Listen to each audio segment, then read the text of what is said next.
민수기 28장 1절에서 15절 말씀을 가지고 여호와께 드릴 것이니라 라는 제목으로 함께 말씀을 살펴보려고 합니다. 하나의 민족이 살아가는 삶 가운데서 한 세대가 가고 다음 한 세대가 오는 것을 여기까지가 이전 세대야. 그리고 여기서부터가 새로운 세대야. 이렇게 칼로 물을 자르듯이 정확하게 나누어서 구분할 수 있는 것은 아니지만 우리가 지난주죠.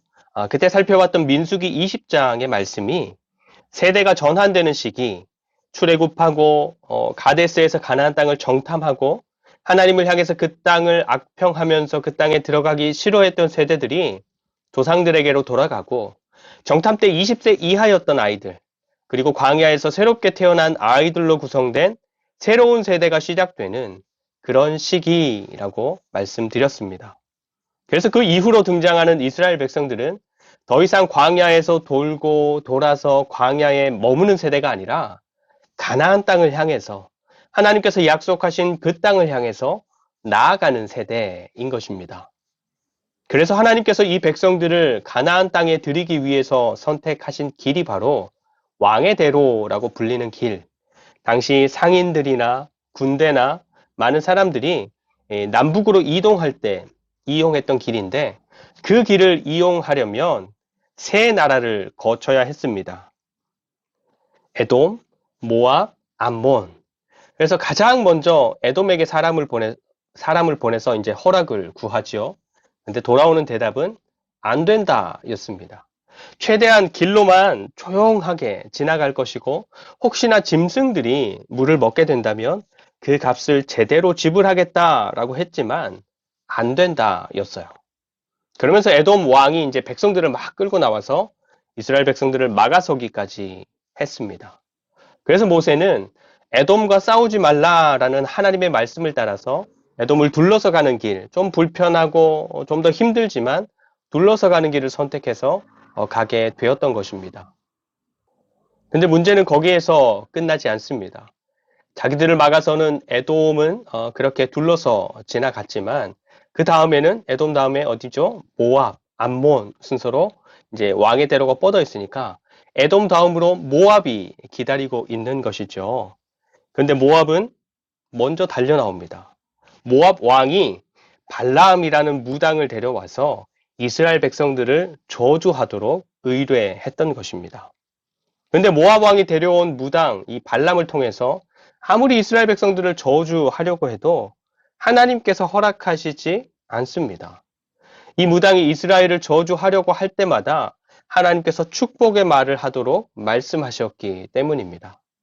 그래서 저주를 위해서 데려온 무당이 오히려 축복만 하다가 돌아간 것이죠.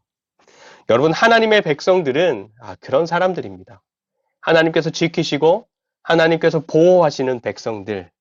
그래서 악한 저주가 통하지 않는 백성들.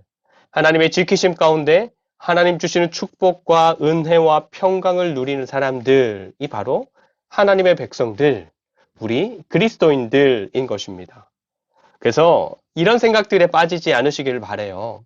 일이 자꾸 생각대로 안 되는 것 같고 오히려 꼬이는 것 같고 문제도 자꾸만 더 생겨나고 도울 사람도 보이지 않는 것 같고 그래서 거봐 역시 나는 뭐 이런 생각들 나는 운이 없는 사람 이럴 운명인가 봐 이런 생각들 나는 이것밖에 안 되나 봐 뭐 이런 어둠 속으로 땅 속으로 아래로 동굴로 막 나를 밀어놓고 주저앉게 만드는 생각들 마음들은 마음에 담아둘 것이 아니라 쓰레기통으로 우리는 예수 그리스도의 이름을 믿어서 하나님께 속한 하나님의 백성들이 되었기 때문에 우리에게는 애초에 그런 저주가, 그런 운명론이, 그런 결정들이 통하지 않는 신분의 사람들이 된 것입니다. 그래서 저주하는 것이 생각대로 되지 않자 발람이 어떤 꾀를 냈냐 하면 신을 통해서 그 백성들을 저주하는 것이 되지 않으니까 저 백성들을 공략하자 한 것입니다. 저 백성들을 공략하자. 그래서 이스라엘 백성들이 시딤이라는 지역에 머물고 있을 때 모압 여자들을 막 투입하는 겁니다.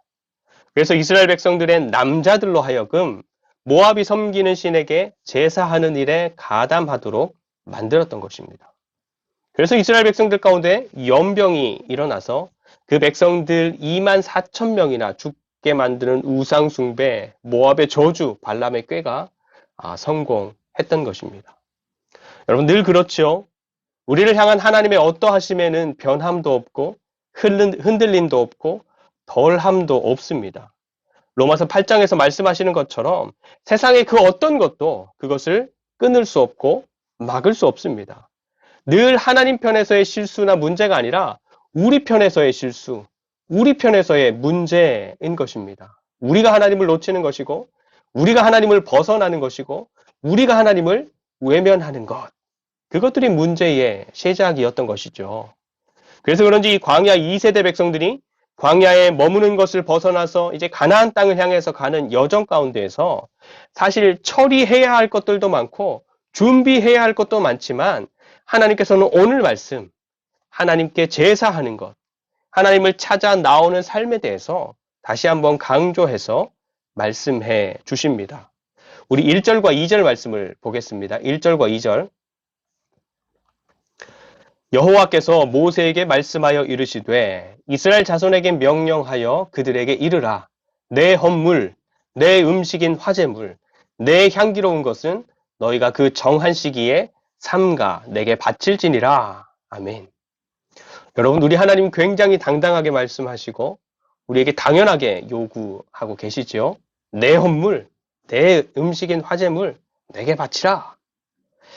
우리가 잘 알고 있지만 우리 하나님은 가진 것이 부족하신 분이 아니십니다. 그리고 우리에게 있는 무엇인가를 필요로 하시는 분도 아니십니다. 하지만 하나님께서는 우리들에게 있는 것들을 요구하십니다. 왜죠? 왜일까요? 저희 집은 아이들이 생일이 다가오면 애들에게 종이와 연필을 주면서 거기에 세 가지를 쓰게 합니다. 하나는 받고 싶은 선물, 또 하나는 먹고 싶은 것, 음식이죠. 그리고 마지막 하나는 가고 싶은 곳, 놀러 가거나 뭐 보고 싶은 것이 있으면 거기에 갈 수 있도록 하는 거죠. 그래서 자기들이 원하는 세 가지를 생일날 받을 수 있도록 그렇게 쓰게 하는 것이고, 부모된 입장에서는 최대한 그렇게 자기들이 원하는 것을 해주려고 준비를 합니다. 근데 얼마 전에 어버이날이었잖아요. 애들이 그게 하고 싶었었나 봐요. 그래서 자기네들이 종이에다가 받고 싶은 것, 먹고 싶은 것, 가고 싶은 곳 이렇게 써놓고 저랑 아내한테 거기에 이제 쓰래요. 원하는 것들을 쓰래요. 어버이날 해주겠다고. 근데 그게 얼마나 하고 싶었었는지 어버이날 한 2주 전부터 막 주면서 쓰라고 하는 거예요. 재밌죠?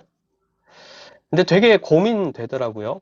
내가 먹고 싶은 것도 있고, 가고 싶은 데도 있고, 갖고 싶은 것도 있지만, 애들 수준에서, 애들이 할 수 있는 범위 내에서 써야 되니까, 애들이 그렇게 요구한 건 아니지만, 그렇잖아요? 그리고 애들이 그걸 사주고 또 주고 함께 하면서 만족감, 뿌듯함, 이런 것들도 누릴 수 있어야 하니까 막 고민이 되더라고요. 그래서 한참 고민하면서 몇 가지를 썼어요. 뭐, 안마 받기 할 수 있잖아요. 조물조물 터닥터닥. 또 아이들이 둘이서 같이 부르는 어떤 노래 듣기, 그다음에 다이소 이용권, 또 애들이 좋아하는 닭강정 뭐 먹기 등등. 그랬더니 어버이날에 이제 선물 상자 안에다가 학교에서 학원에서 집에서 지네들끼리 만든 뭐 카네이션, 편지, 그림 잔뜩 넣어서 줬어요. 보니까 뭐 제가 생활하는 데는 그닥 별로 필요 없고 도움도 안 되는 그런 것들이었어요. 그렇지만 아이들이 그걸 만들고 준비하면서 기대했을 거 아니에요. 엄마 아빠가 좋아하겠지? 칭찬해 주겠지? 그럼 우리도 뿌듯하겠지? 뭐 이런 기대들. 그걸 생각하니까 너무너무 귀한 선물 상자더라고요. 그런데 그 상자를 받고 생각해 보니까 이전에 썼던 거 있죠. 받고 싶은 거, 먹고 싶은 거 이런 건 하나도 없더라고요. 자기네가 만들고 싶은 것들에 집중하다가 엄마 아빠가 써준 거는 까먹었구나 이렇게 생각했어요. 근데 그래도 좋더라고요. 자기네 딴에는 열심히 기대하면서 준비한 거니까. 그래서 벽에다 이제 테이프로 막 쭉 붙여놨어요. 근데 하루 이틀 지나고 벽에 붙여놓은 카네이션을 보고 있다가 무심코 손으로 이렇게 카네이션을 이렇게 열어봤는데 열려요. 근데 그 안에 다이소 이용권, 뭐 안마 이용권, 뭐 그런 쿠폰들이 이렇게 쭉 이렇게 연필로 써져 있더라고요. 딸은 엄마 거를 써놨고, 아들은 아빠 거를 써놨어요. 여러분, 나한테 있는 것을 상대방에게 주는 게 하나도 아깝지 않고, 오히려 주는 게 더 설레고, 기분 좋고, 기대되는 그런 관계, 어떤 관계입니까? 사랑하는 관계. 사랑하는 관계. 그쵸? 또 반대로 상대방이 뭔가를 줘야 할 때 받는 사람 입장에서도 그 사람이 줄 수 있는 것들을 기쁘게 줄 수 있도록 배려하는 관계. 어떤 관계입니까? 사랑하는 관계. 오늘 하나님의 백성들을 향한 하나님의 요청 속에서 저는 그런 관계를 읽을 수 있는 것 같습니다. 아니, 그렇게 읽고 싶어요. 오늘 3절부터 8절에서는 이스라엘 백성들이 매일매일 드려야 하는 제사, 상번제라고 하는데 그 제사에 대해서 말씀하십니다. 그리고 9절과 10절은 안식일에 드리는 번제, 그리고 11절부터 15절은 초하루, 매월, 첫날이죠. 그 첫날에 드리는 제사. 그리고 그 뒤로는 계속해서 뭐 6월절, 77절, 나팔절, 속죄일, 수장절, 각각의 절기에 드릴 제사에 대해서 하나님께서 말씀하십니다. 여러분, 하나님께서 하나님의 백성들에게 이렇게 막 제사를 요구하시고 각각의 다른 제물들을 요구하시는 것들을 읽어갈 때 무슨 생각이 드십니까? 이거 해라, 저걸 바쳐라, 이런 절차를 따라야 한다.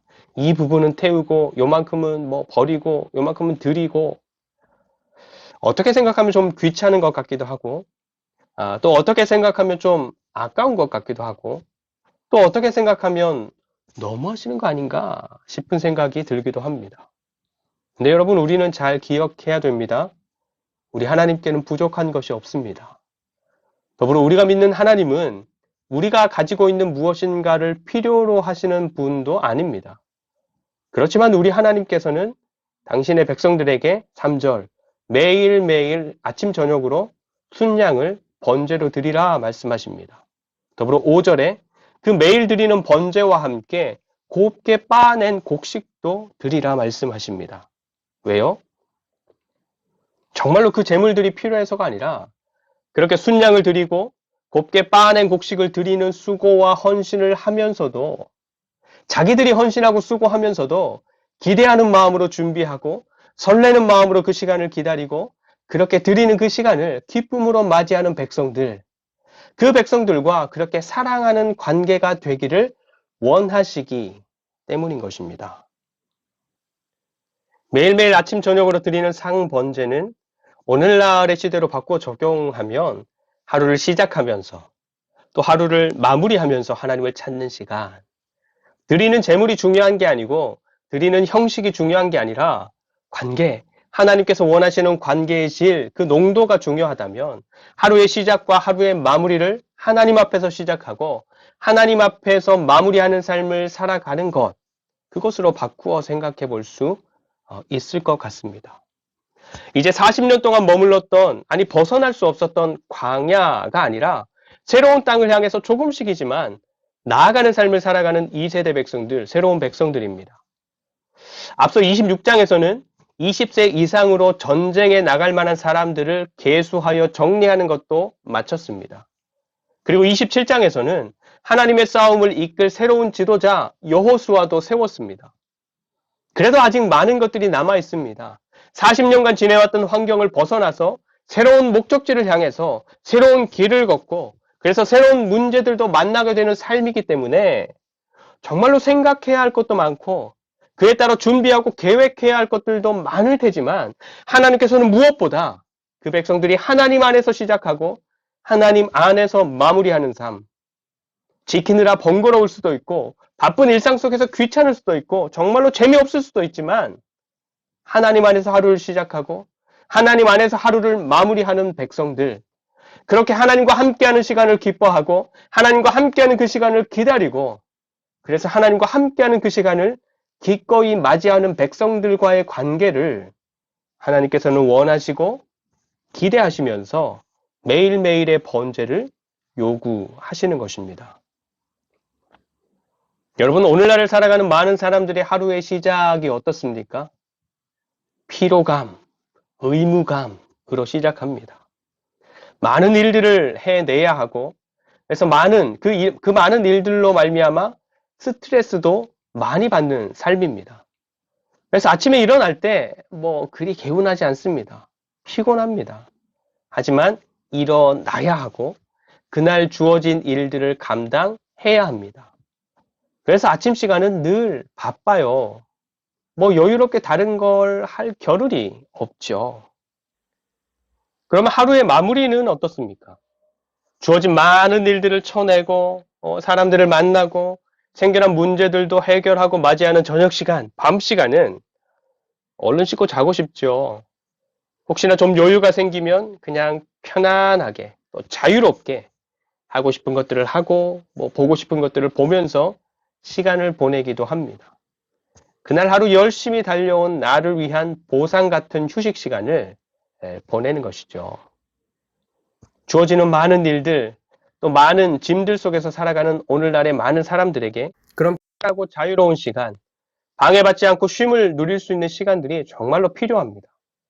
그리고 때로는 치열하고 복잡한 사회 구조 속에서 내일을 위한 연구, 또 내일을 위한 계획, 준비, 이런 것들도 잘 준비하는 것이 필요합니다.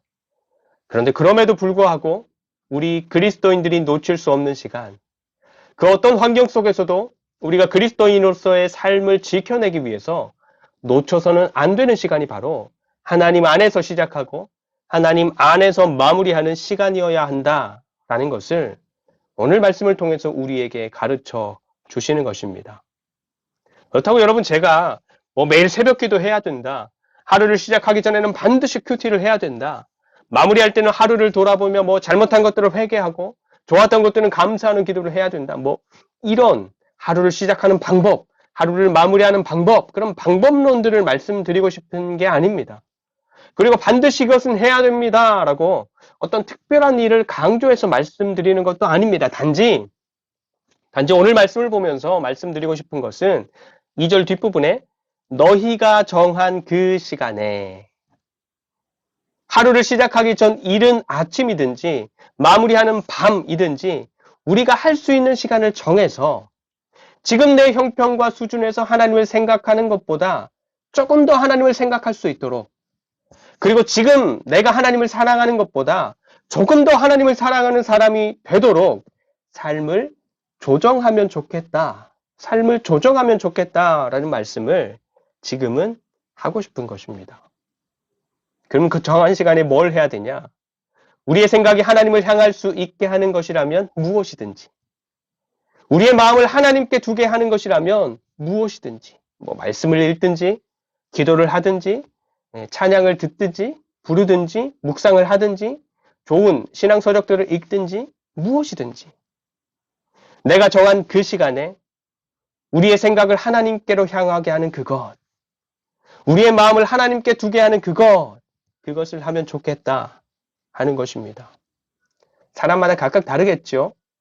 또 같은 사람이라도 상황에 따라서 우리의 마음을 하나님 안에 두게 하는 그것이 다를 수도 있겠죠.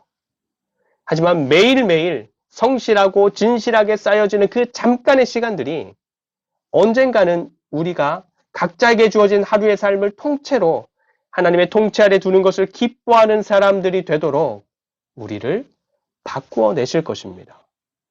아무것도 아닌 것 같은 짧은 시간들이지만 하나님께서는 우리가 하나님께 드리는 그 짧은 시간들을 쌓고 쌓아서 하나님과 동행하는 것을 기뻐하고 하나님 안에 거하는 것을 즐거워하는 하나님의 백성들로 빚어가시는 살아계신 하나님, 온전케 하시는 하나님이신 것입니다.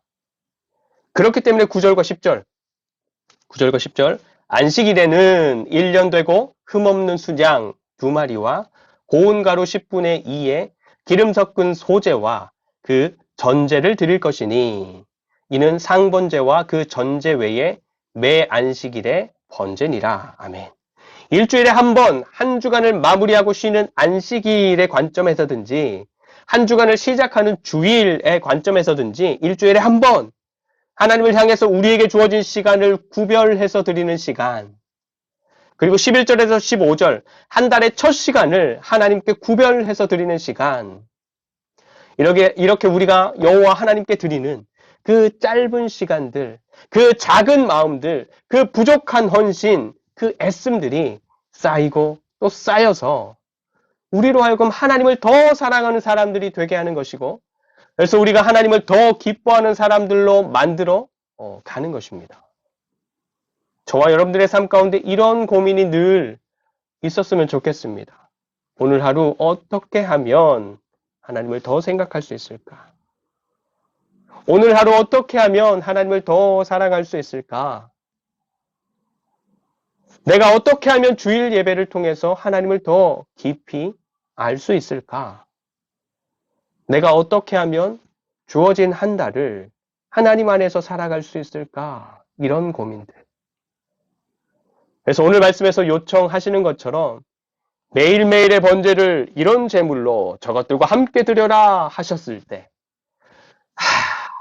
이렇게 한숨이 아니라 내 주님, 내 주님, 기꺼운 반응을 보이는 하나님의 백성들로 자라가고, 안식일에는 매일 드리는 번제에 더해서 저것까지 드리라 하셨을 때 또요, 또요 이러는 게 아니라 그날이 기다려집니다. 이렇게 대답하는 하나님의 자녀들로 완성되어 가고, 매달 첫날 알지? 하나님께서 이렇게 말씀하셨을 때는 하나님 안에서 출발하는 한 달이 든든하고 기대됩니다. 고백할 수 있는 그런 참된 그리스도인들로 아름답게 빚어져가는 저와 여러분, 사랑하는 우리 하늘둥지 교회가 되시기를 간절히 축원드립니다. 기도하겠습니다. 하나님, 우리에게 주어진 시간을 통해서 우리가 더 아름답고 더 영광스럽고 더 완전한 하나님의 백성들로 빚어주시니 감사드립니다. 하나님을 향한 우리의 삶의 다름질을 멈추지 않도록 도와주시되, 억지로 하지 않을 수 있도록 우리 안에 새로운 마음을 부어주시고 성령의 감동하심과 의지를 더하여 주시옵소서. 그래서 날마다의 삶이, 그리고 한 주간의 삶이, 한 달의 삶이 주님을 더 사랑하는 사람들로 조금씩 조금씩 자라가는 정말로 살아있는 삶을 깊이 누려가게 하여 주시옵소서. 감사드리며 우리를 온전케 하시는 예수 그리스도의 이름으로 간절히 축복하며 기도드립니다. 아멘.